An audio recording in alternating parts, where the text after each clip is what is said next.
তোর মাথার উদ্ভট চিন্তা। আগের কঙ্কাবতী আর এখনকার কঙ্কাবতীর মধ্যে কোনো তফাৎ নেই, সব একই আছে। নেই?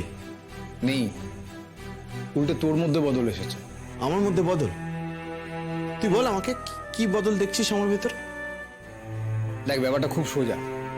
কি হয়েছে বলতো, বিয়ের আগে না তুই খুব প্রেমিক প্রেমিক ছিলিস, একটা অদ্ভুত রোমান্টিক হাওয়াতে উঠছিলিস। আর যেই বিয়ে হয়ে গেল তখন তুই হট করে স্বামী হয়ে গেছিস। প্রবলেমটা সেখানে। আরে না রে সোনাদা, আমার কথাটা শোন অর্জুন, আগে ওর বন্ধু হয়ে ওঠ, দেখবি সব ঠিক আছে, সব তোর হাতের মধ্যেই আছে। এই সোনাদা, তুই তো তোদের ইউনিভার্সিটির সাথে রেগুলার টাচে আছিস, মানে কাজের সূত্রে তোকে মাঝে মধ্যেই যেতে হয়। হ্যাঁ তা আছে, কেন? না মানে আমি ভাবছি কঙ্কাবতীকে তো কলেজের সবাই চিনতো, মানে ও তো প্রোগ্রামে নাচতো, তাই না? হ্যাঁ চিনতে বলেই মনে হয়। আচ্ছা, তুই ওর কোনো বয়ফ্রেন্ডের ব্যাপারে কোনোদিন কিছু শুনেছিস? এই আমাকে তুই কি ভেবেছিস বলতো? এই জুনিয়রদের এইসব খবর আমি রাখবো?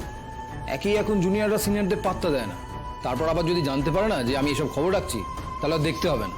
না মানে আমি জাস্ট বলছি, তোর কোনোদিন কানে আসেনি কোনো কথা? কানে আসলে তোকে বলতাম না? আমার কেন জানি না মনে হচ্ছে অন্য কেউ ছিল, বা এখনো হয়তো আছে। জিজ্ঞেস করলে ও কথার মার প্যাচে কাটিয়ে দিচ্ছে। কিন্তু আমি তোকে প্রমিস করছি সোনাদা, একদিন ওই ইডিয়েটকে আমি সামনে আনবই। অর্জুন তো সকালে অফিসের কাজের জন্য খেতেই যেতে পারেনি। ও অফিস থেকে ফেরার সময় ওদের বাড়ি যাবে, তখন হয়তো একেবারে রাত্রে খাওয়া দাওয়া সেরে কঙ্কাকে নিয়ে ফিরবে। অসাধারণ, অসাধারণ। হেসে হেসে এই খবরটা আমায় দিচ্ছ, হ্যাঁ? যেন বিরাট একটা কিছু খবর। তোমাদের মাথায় কি একটুও বুদ্ধি নেই? হ্যাঁ, এদের বুদ্ধি বাঁধিয়ে রাখতে হয়। কেন? আমরা আবার কি করলাম? কি করলে বুঝতে পারছো না? তুমি জানো ওখানে এতক্ষণ থাকা মানে কত রকম ব্রেন ওয়াশ হতে পারে ওর? কি দাদা তুমি দেখছো? কি বুঝছো তুমি? আমার তোর বুঝে কোনো লাভ হবে না, এদেরকে বোঝা। এদের মাথায় সব কিছু ঢুকবে না। তোমরা এখন কথাগুলো বলছো কেন বলো তো? আমরা তো সবাই জানি যে অর্জুন সকালে যেতে পারবে না, ফেরার পথে সমুজ্জ্বলদের বাড়ি থেকে কঙ্কাকে নিয়ে আসবে। অর্জুন যেতে পারবে না এটা জানি, অর্জুন যে ফেরার সময় নিয়ে আসবে এটা তো জানি না। এটা কার ডিসিশনে হয়েছে, কার পারমিশন নেওয়া হয়েছে? আমি আসি এখন, আসি রে সোনাদা। সাবধানে চালাবি।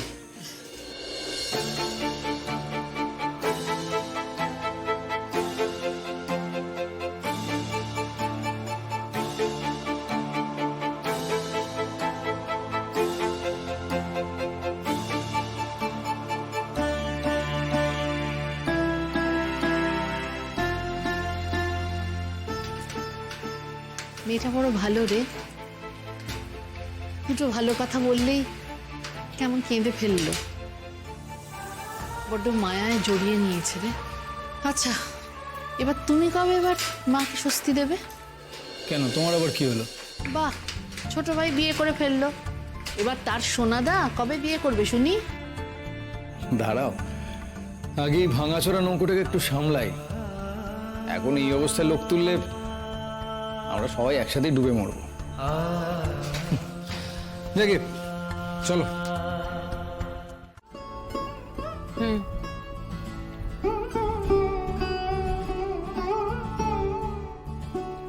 ওদিকে ঠিক কি কি আছে? কি দেখছিলে বলো তো?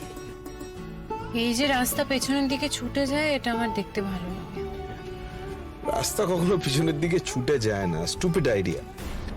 তুমি এই কথাটা বললে বলে আমার একটা ঘটনার কথা মনে পড়ে গেল। কলেজের বন্ধুরা আমরা ট্রেনে করে ঘাটশিলা যাচ্ছিলাম, তো যেতে যেতে একজন বয়স্ক ভদ্রলোককে জিজ্ঞেস করেছিলাম যে ঘাটশিলা কখন আসবে।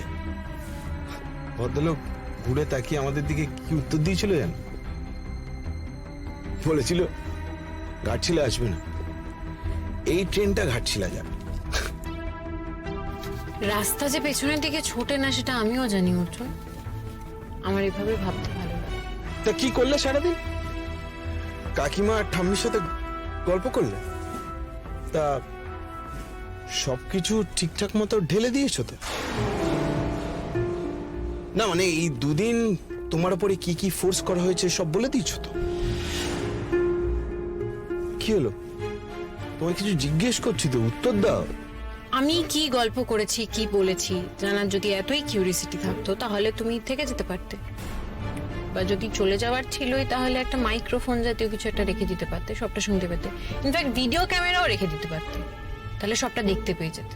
তোমার এই সামান্য কথাটা বলতে এত আপত্তি কোথায়? আপত্তি হতো না যদি বুঝতাম তুমি আমার কথা বিশ্বাস করবে, স্যাটিসফাইড হবে, সন্দেহ করবে না। শেয়ার করতে আমার কোনোদিনই খারাপ লাগে না অর্জুন। ওকে ফাইন, তুমি বলো কি বলবে, আমি বিশ্বাস করবো। বেশ, তবে বলছি শোনো। কাকিমা আমাকে আমার ছোটবেলা, আমার পড়াশুনো, নাচ গান সবকিছু নিয়ে প্রশ্ন করছিলেন। আমি কেমন ভাবে বড় হয়েছি, আমার বাড়িতে কে কে আছে। কাকিমা খুব ভালো মানুষ, উনি মুখে বলেন না, কিন্তু উনি খুব স্ট্রাগল করেছেন। খুব ভালো মনের একজন মানুষ। আর ঠাম্মি একটু চুপচাপ, বেশি কথা বলে না, কিন্তু ওকে দেখলে বোঝা যায় জীবনে অনেক কিছু পেরিয়ে এসছে। হ্যাঁ, এ বাড়ির কথা কি বললা? কোন বাড়ি? Wow, wonderful. তোমার মেমরি যে এত খারাপ আমি জানতাম না তো। যে বাড়ি থেকে তুমি এখানে এলে, যে বাড়িতে ফেরত যাচ্ছ, সেই বাড়ির কথা। ও না, সেসব নিয়ে কথা হয়নি কোনো।